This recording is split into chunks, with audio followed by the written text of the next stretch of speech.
Good morning and good afternoon. Welcome to today's Visa Threat Intelligence webinar series.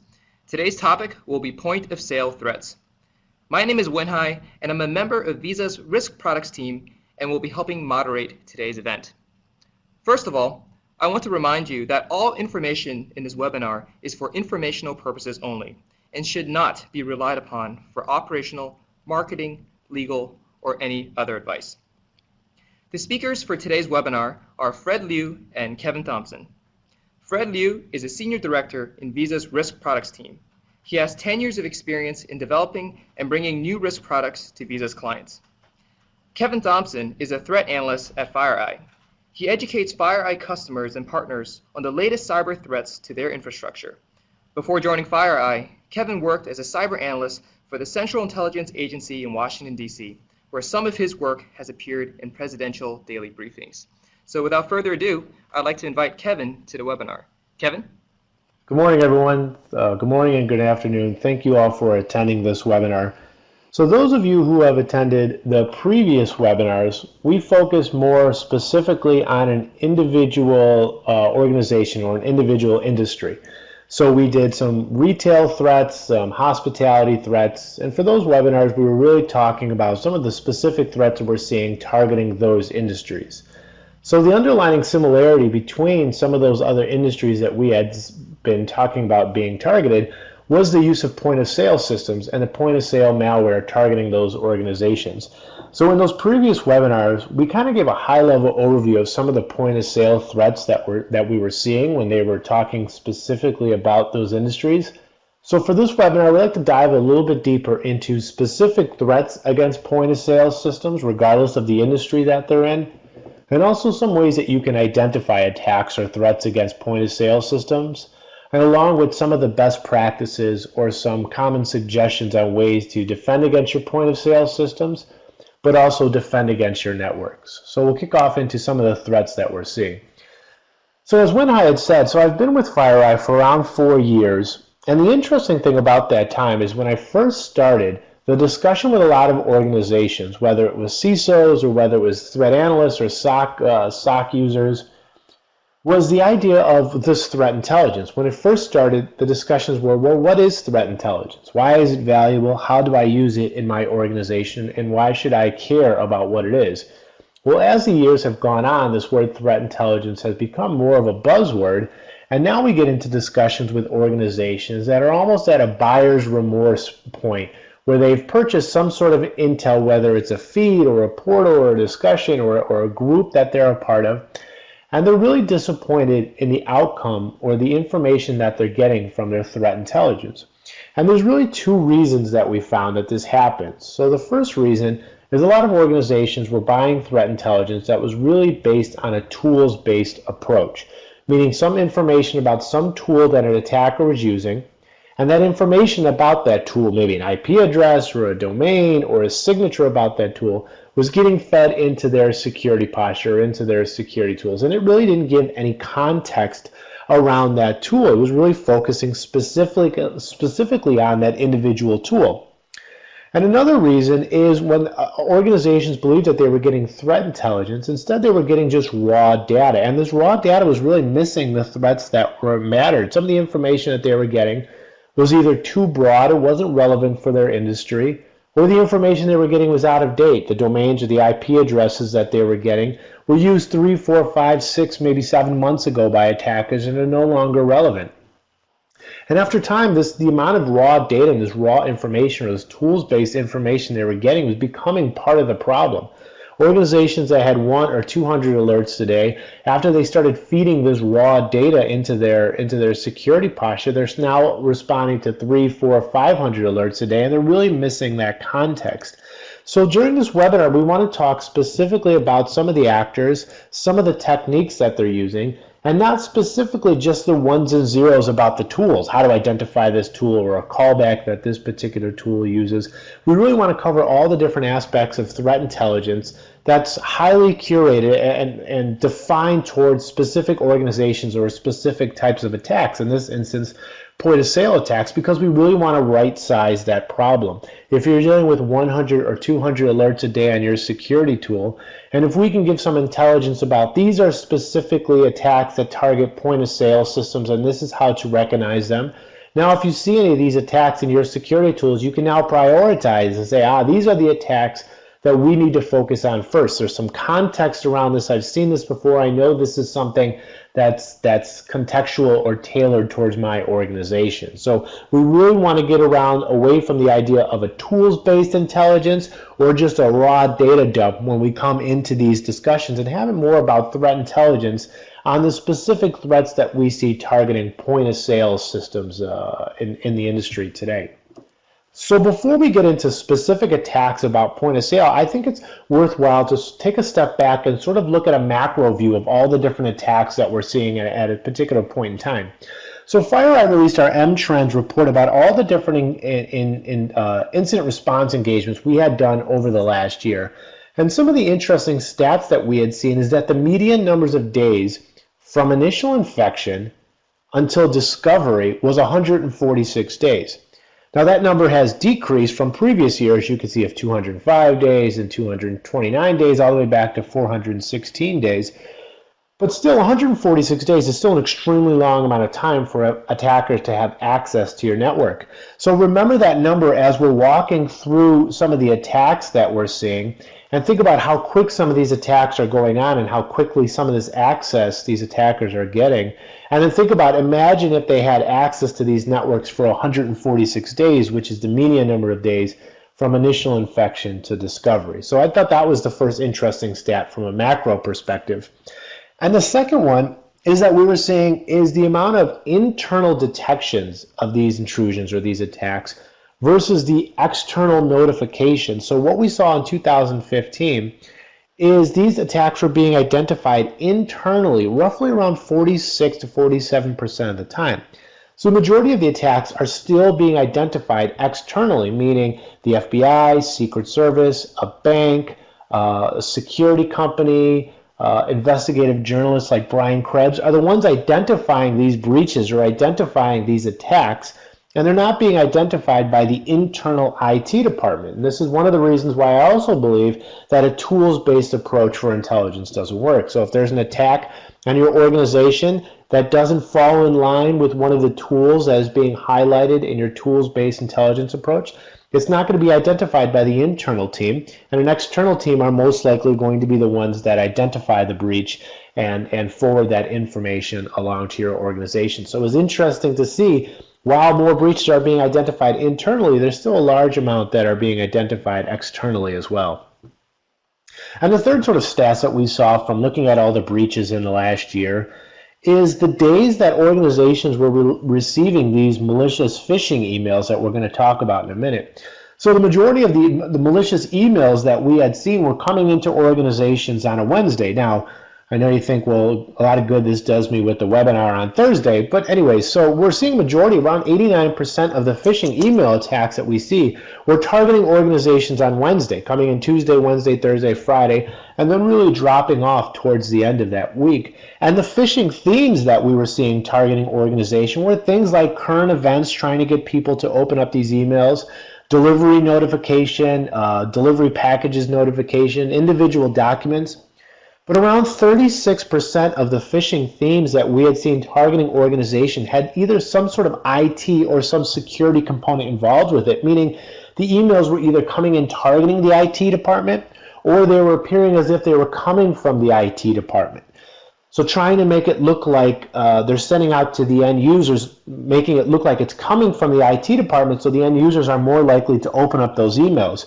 We've seen instances where attackers pretend to look like they're coming from the internal IT department, and they send emails out to end users within an organization saying, in 2 days, make sure you download this new this attachment because we're releasing a new VPN software, or we're updating our certificates.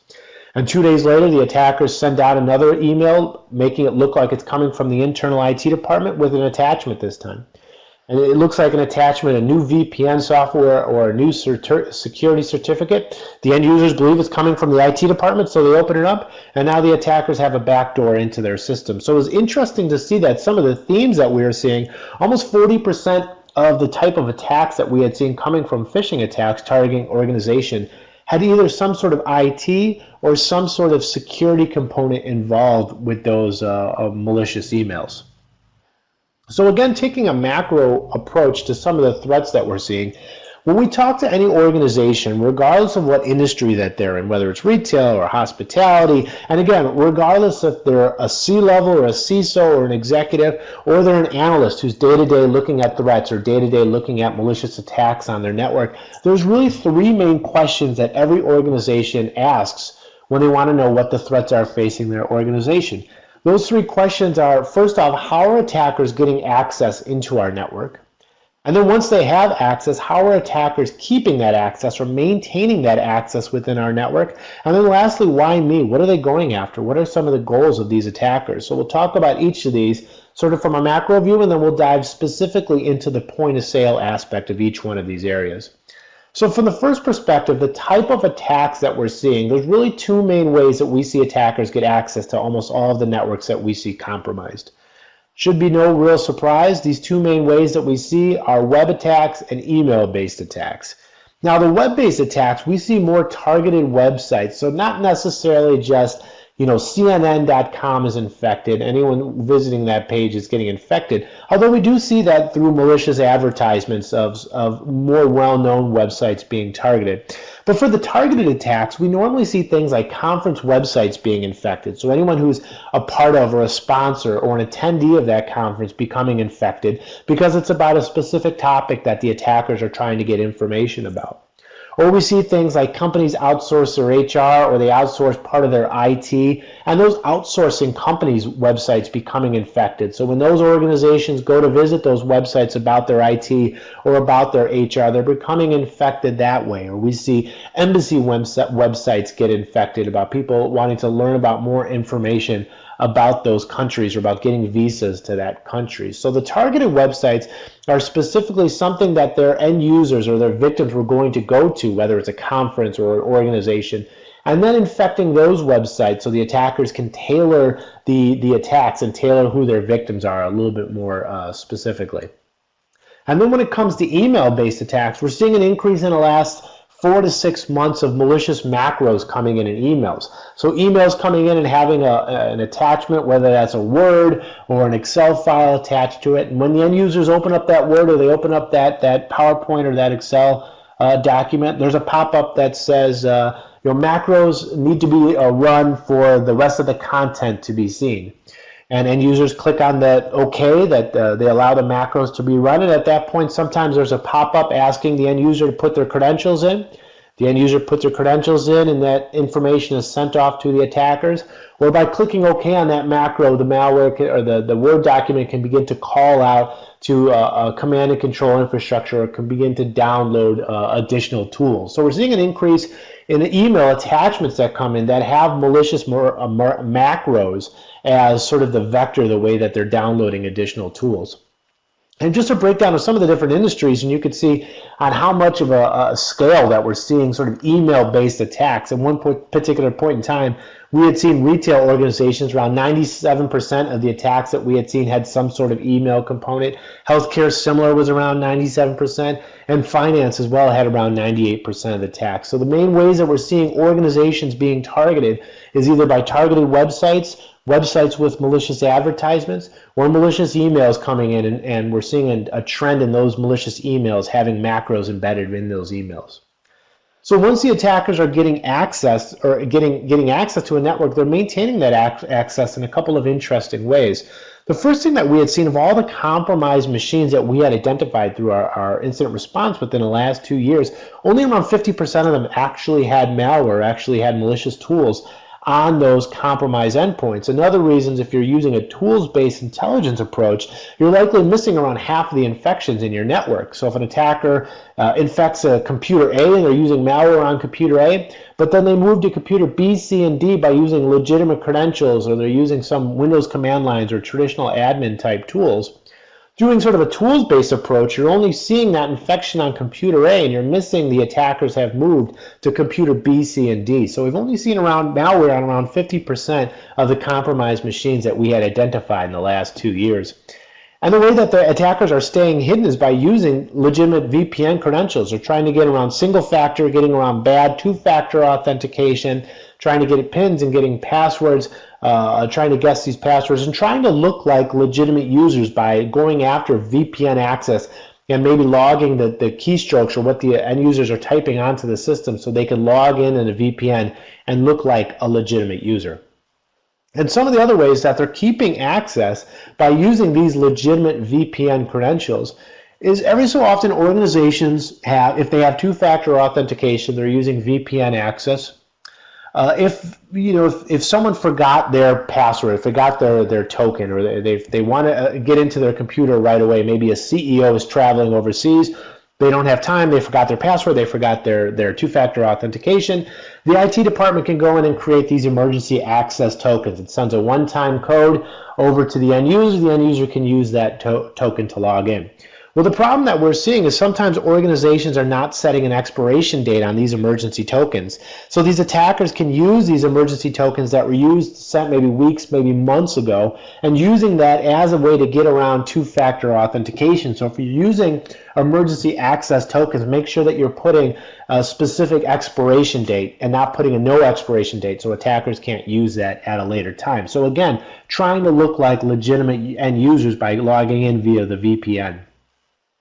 Attackers are also trying to stay hidden by looking like legitimate users by not going to traditional command and control infrastructure. Historically, attackers are infecting a website or buying infrastructure, infecting end users, and sending malicious traffic to that infrastructure. But in one instance, we had seen organizations being targeted with an individual piece of malware.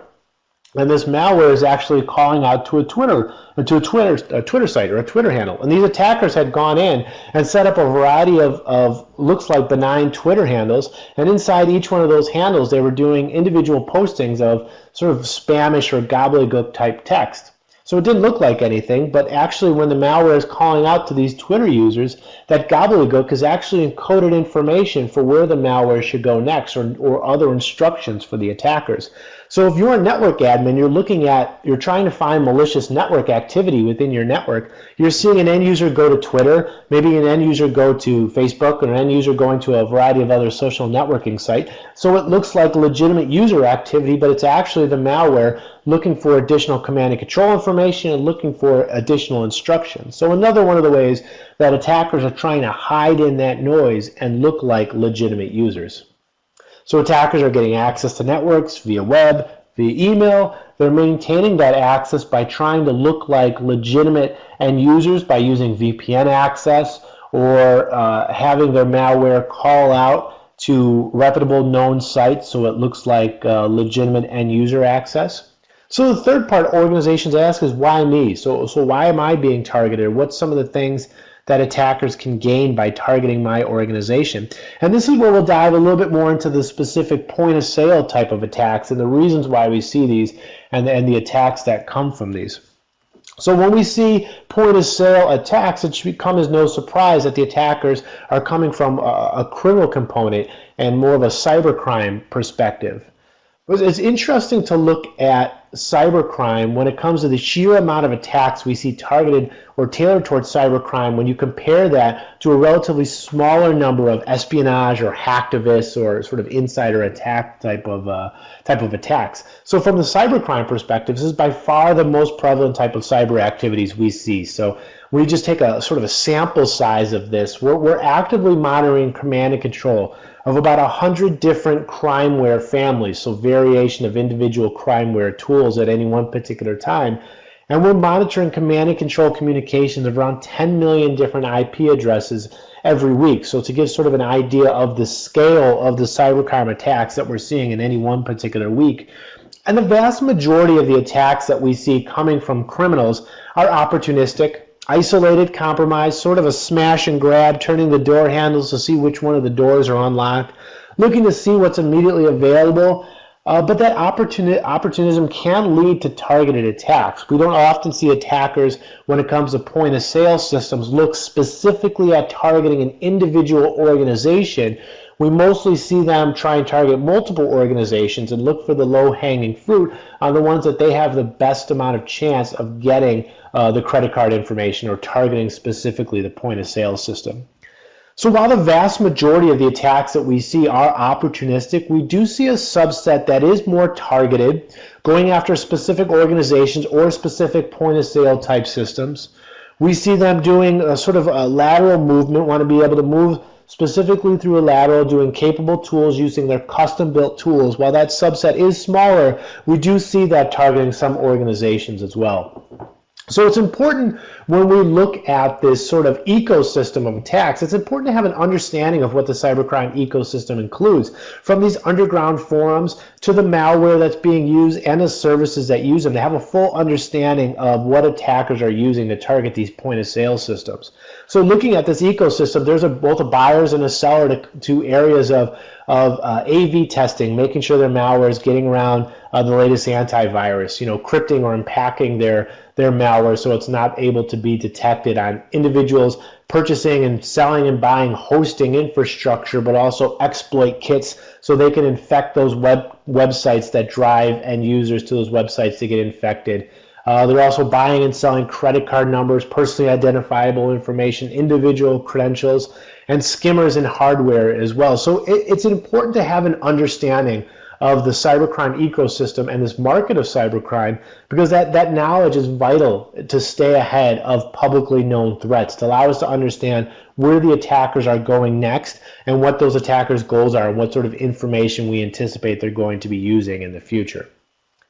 So of sort of these more tailored, specific, high priority, more advanced groups, we do track multiple we consider sort of enterprise criminal groups, and their motive is, again, profit and large credit card dumps through stealing that information through point of sale type of attacks. And their life cycle, the attack life cycle that they use, is very comparable to what you would historically see in sort of nation states or advanced threat groups, where they create custom tools, they have more capable backdoors, they're able to do lateral movement, internal reconnaissance, they're able to escalate their privilege so that if they don't have admin rights on the tools, they can find ways to get that access that they need. They move around a lot of times via misconfigurations of the network or misconfigurations of a specific tool, but also stealing valid credentials, which we talked about previously. And then data theft, going through the network, being able to find the valuable data, the data that they can monetize most easily,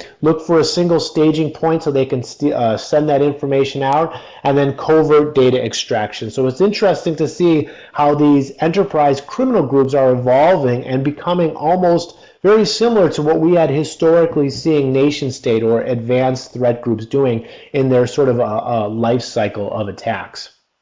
So some of the things that we had seen with the transition of the EMV and the chip and PIN in a lot of organizations and the liability shifting in October of last year, in some of these underground markets that we're talking about, when we're talking about the forums and identifying the cybercrime ecosystem, we are seeing a rise in point of sale malware in these particular underground forums. It's almost like the attackers understand that, hey, maybe our attack is limited because chip and pin is going to increase more and it's going to make it more difficult for us. So we need to get as much money or as much targets or target as much point of sale systems as we can before they move to this chip and pin. So it's almost like these criminals are in a race to implement this point of sale malware that's doing the magnetic scraping and stealing the credit card track 1 and track 2 data before organizations and before companies move over to a chip and pin. So this leads us to think that there could be an increase in targeting going against smaller merchants,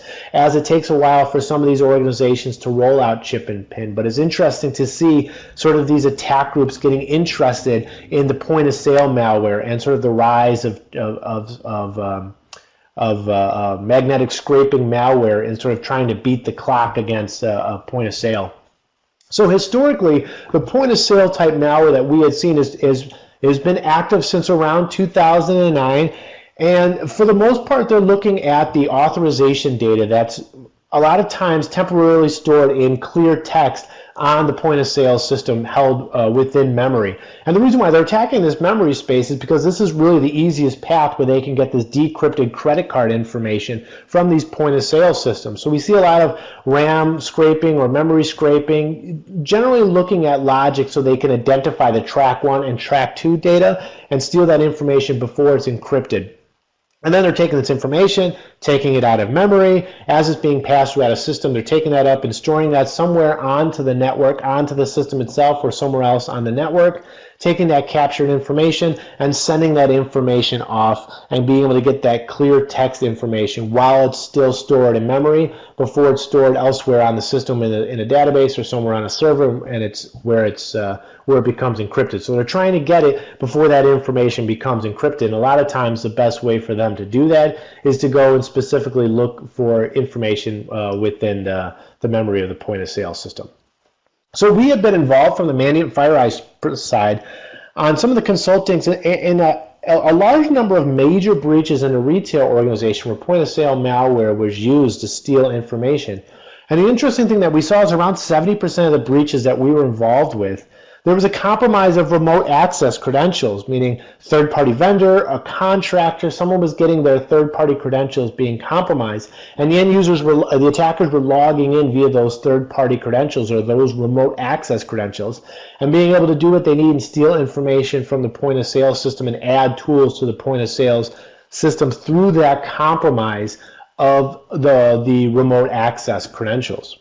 And the threat that we're seeing targeting specific point of sale is constantly evolving. So we'll talk more about particular ones in a minute, but just some of the observations that we have seen in some of the new variants of point of sale malware. There's the center POS that we had seen.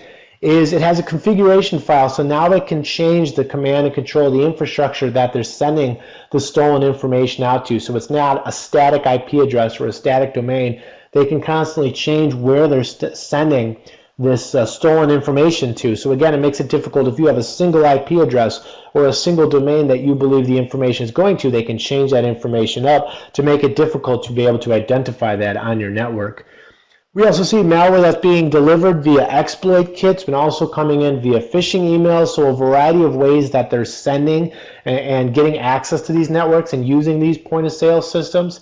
And then a point of sale system that we call Tin Roof, which was publicly released in 2015, sort of modular malware. So the attackers can change, add and subtract different modules to this malware so they can sort of tailor it to the individual organization or the individual network that they're targeting.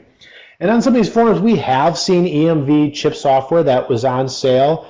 But first off, the prices were a lot higher, so there was sort of a not as much of a demand for these. And also, it wasn't really clear of the effectiveness of these tools. So again, we still see this increase in attackers going after that point of sale malware where they can do sort of that RAM scraping and get the memory, get the credit card track 1 and track 2 data that's stored in clear text in memory.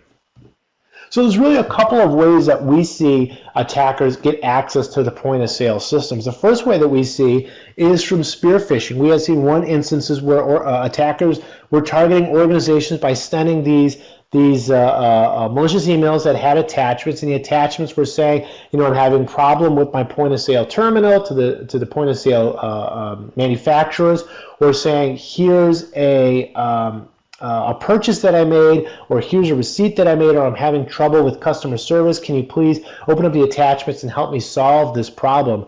And the way that they were crafting these emails is they were using this Microsoft, this MWI product, which we'll talk about in a second, Microsoft Word Intruder. So they were crafting these malicious documents to take advantage of some vulnerability, getting access to the network whenever the end users were opening up these emails, and then moving out around the network looking for that point of sale system. Once they find the point of sale system, dropping their tools on their RAM scraping tools onto the point of sale system so they can steal that track 1 and track 2 data. And this Microsoft Word Intruder tool that they were using, it was a publicly available tool. It was being sold off the shelf, and it was being sold as a quote APT type tool So even the cyber criminals were using overused buzzwords as well. But it basically allowed the attackers to upload any Word document that they wanted. This tool will sort of combine that document that they upload, and it'll take advantage of a handful of vulnerabilities, and they can upload an additional piece of malware with it, and sort of combine those two together, and they can send out this finished package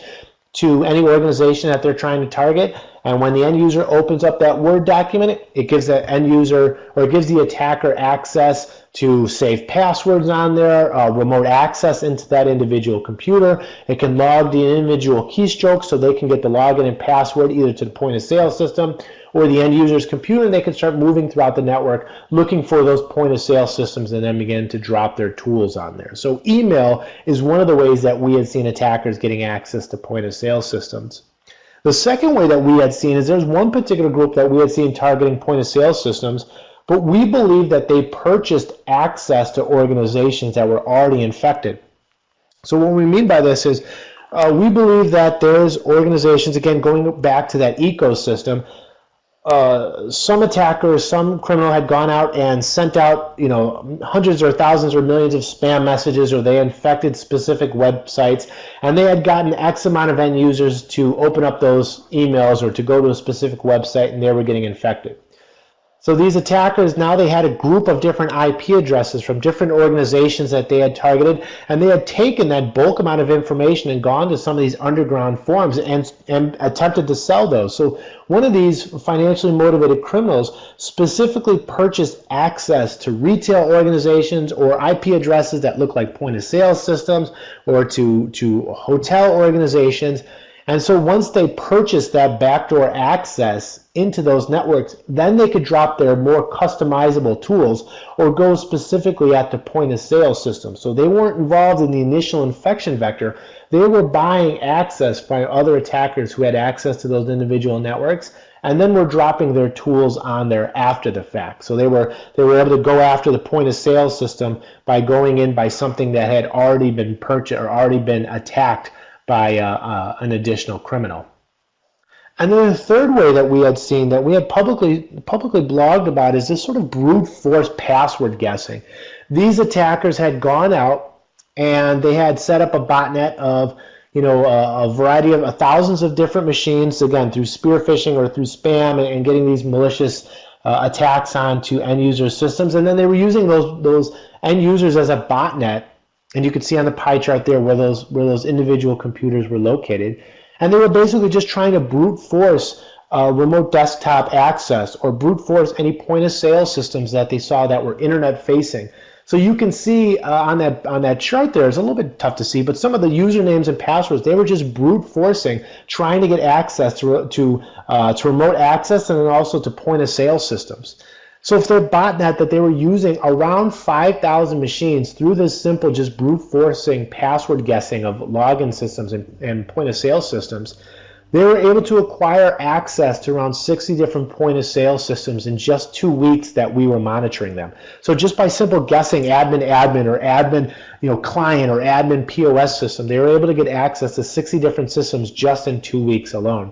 So we see email attacks, we see attackers purchasing access to point of sale systems, but then we also see sort of this brute force password guessing type of context to get access to these point of sale systems.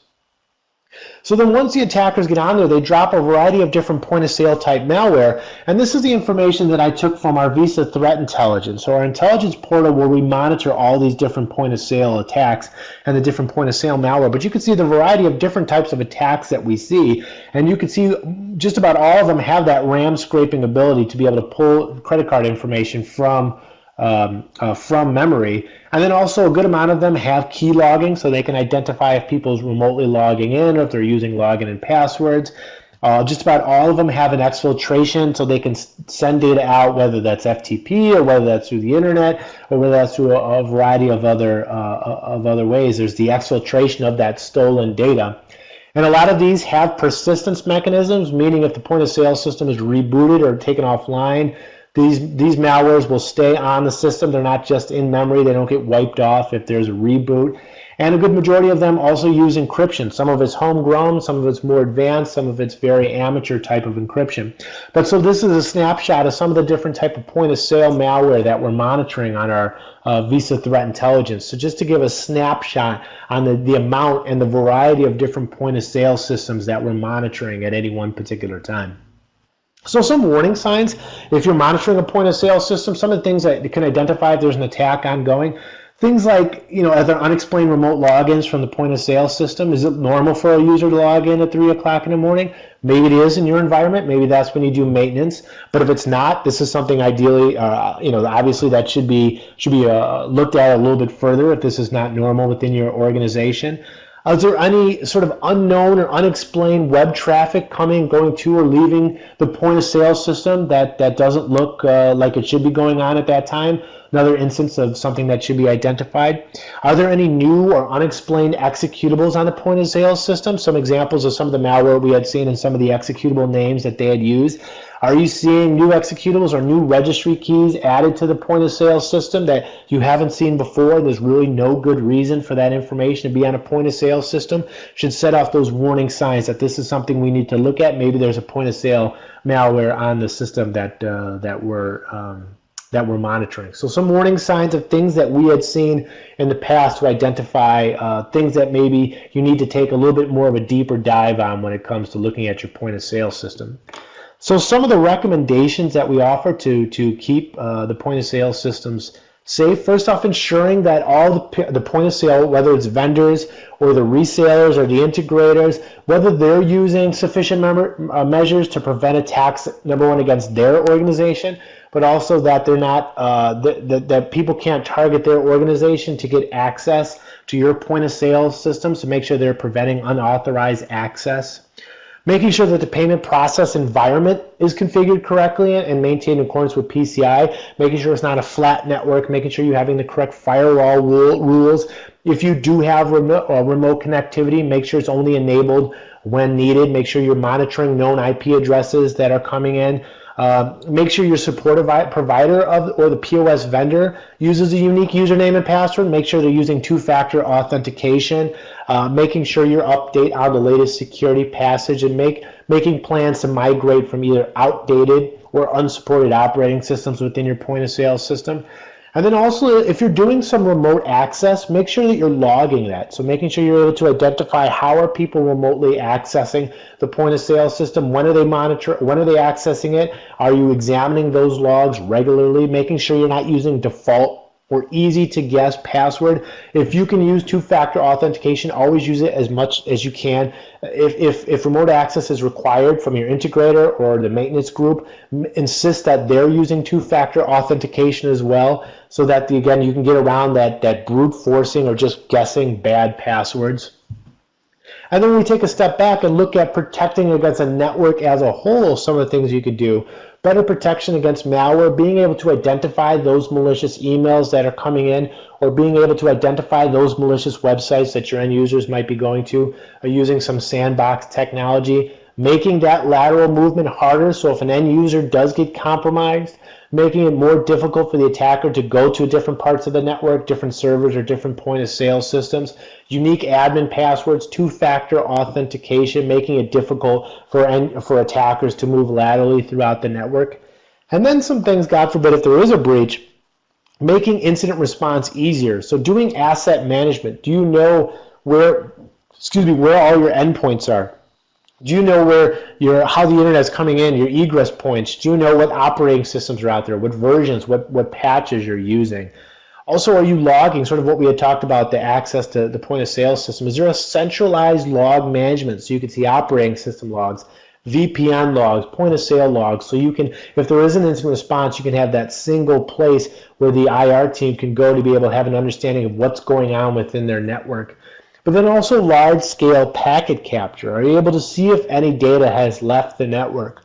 Are you able to see if any information was stolen, or are you able to tell we saw a compromise on these three endpoints, but based on the large scale packet capture we have, we know no data has left, or we know no commercial information or no customer information or point of sale system has left because we have this large scale packet capture. So some recommendations when it comes to identifying breaches potentially in a point of sale system, protecting those point of sale systems, but also protecting your network, your corporate network as a whole. So at that point, I know we talked a little bit about Visa Threat Intelligence and all the different point of sale malware that we're monitoring within VTI. So at this point, I'd like to turn it over to Fred from Visa to give us a little bit of background specifically about VTI or Visa Threat Intelligence and some of the things that we're seeing there.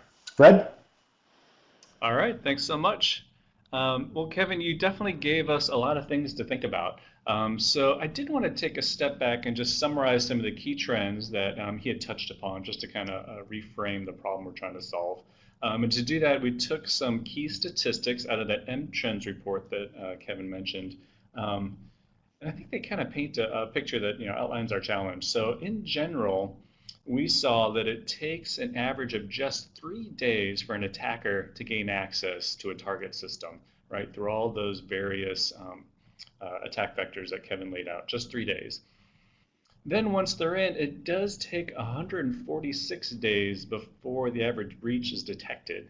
And as Kevin pointed out, the good news is this number has been going down over time, which means we're all getting better at detecting when this happens. But I also think we'd all agree that 146 days is just way too long to have a criminal moving around unsupervised in your system. And if that wasn't enough, at the end of the day, it can cost an institution, if you're unfortunate enough to be an institution that's a victim of a breach, on average about $3.5 million. Now, obviously, this number can vary quite a bit depending on the amount of data that actually gets stolen. And what this number doesn't include are all of sort of those intangible costs that we can't really measure. So things like loss of brand reputation, which can lead to a drop in revenue or a drop in stock price. All those types of things, which may be even more impactful than your out-of-pocket expenses, aren't really included in there. And clearly, it's something that we all want to avoid. So given all this, I think it's safe to say we all have our work cut out for us. So our approach to this is that Visa and FireEye have decided to come up with a unique solution called Visa Threat Intelligence. And the whole concept is, hey, as Kevin showed us, the bad guys are teaming up. They have a sophisticated ecosystem, so shouldn't the good guys be doing the same thing? So we launched Visa Threat Intelligence, and at its highest level, it's a web portal, which means you don't really have to do any development to start benefiting from it. You can simply sign up and log on and immediately start digesting the information. Now it's unique because it's the first solution of its kind that's really targeted for the payments industry. And so the sources we have are also unique. So we're taking everything that Visa knows about emerging POS threats that are happening around the globe. So if you can imagine, anytime there's a suspected data compromise that involves payment information, Visa is involved. And so we're working with the forensic companies around the world, understanding, how did the hackers get in, what did they take, and more importantly, how do we stop them the next time? And what we're doing is we're combining it with the deep expertise of a company like FireEye and all of their various divisions like a Mandiant and an Eyesight. And we're distilling that information down, and then we're sharing it with key members of the payments ecosystem, so merchants, acquirers, processors, issuers, and we're disseminating this information. And we think this approach is going to be really powerful because the faster we can share and disseminate this information to people out in the world, the faster and more entities can protect themselves from these emerging threats. So you might be asking yourself, well, what exactly do I get if I were to subscribe to Visa Threat Intelligence? And there's really three key things that you receive. The first one are intelligence briefings. And these are basically articles written by a dedicated team of analysts. And they're not only describing the tools and techniques that are being used by the criminals, but they also go a lot deeper into the emerging trends, helping you understand the threat actors, right? So the different fin groups that Kevin just walked you through, understanding what are their tendencies, what are they doing, and where are they likely to strike next. The second thing you're going to get are called indicator feeds. And these are really the bits and the bytes of the attack. So these are the information like file hashes, IP addresses, those types of things that you can download directly into your security infrastructure so you can start protecting yourself. Now, as I mentioned, you can go in and do this stuff manually, but there are also APIs available in different formats like Snort and Stix and Bro, so that you don't necessarily have to have a person downloading all of these things. They can be automatically fed into your infrastructure on an ongoing basis. And finally, we have community circles, which are another key part of Visa Threat Intelligence. And the idea is if you're, let's say, a retailer, and you have two other retailers who you're comfortable sharing cyber intelligence information with, you can now use Visa Threat Intelligence as your secure platform to safely exchange that information as opposed to doing it over email or Excel spreadsheets or something like that. And it doesn't necessarily mean you have to do this with external organizations. We've also seen people using it internally across departments, say if there's an incident response or something that you're all working on. So there's a variety of applications, but again, we truly believe that this community-based approach to cybersecurity is really the way forward. So to give you just a real basic high-level understanding of how this might work, we put together this use case. And again, the idea is Visa, through its investigations for payment compromises, or FireEye and Mediant, who have also logged hundreds of thousands of hours in different investigations. Let's say we're involved with a particular case out in the field, and as soon as we understand, hey, there's a particular type of malware that was used as part of this data compromise, we've discovered it, we analyzed it. And step number 2, we upload that information into Visa Threat Intelligence, right? So if you're subscribing to this tool, you're automatically getting the benefit of all the visibility that a Visa has and a FireEye has, and we're putting into this platform. And so again, you'll get the indicators of compromise and other information that you can put into your security infrastructure. And you also get the briefings, as Kevin mentioned, right? Because you don't just want the raw data, you also want to understand the context, right? And how those threats might be changing. So as Kevin mentioned, some of the threats we've seen, they may have one particular IP address or where they're going, but it may be dynamic and evolve over time. So you want to read the articles to understand how the attacks are changing. So then in step number 3, you can digest all that information, read the bulletins, download the ICs, and you're protected. And the amazing thing about this is really the timeliness, right? So as soon as Visa or FireEye learns about something, steps 2 and 3 can happen, or 2 through 4 can happen within minutes. So as soon as we understand there's a threat, we've confirmed it for you, you can instantly begin protecting yourself. And so that's a very high-level overview. If you're interested, OneHigh is going to give you information on how to contact us.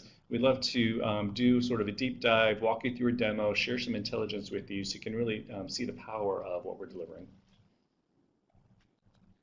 Great. Well, thank you so much, Fred. Thank you so much, Kevin. And thank you, everyone, for attending our webinar today. I hope you found this webinar series to be helpful. And if you're interested in learning more about Visa Threat Intelligence or getting a demo to see what that looks like, please feel free to contact us at visathreatintelligence@visa.com. So thanks again, everyone, for joining today's webinar, and we hope to see you again. Have a good day.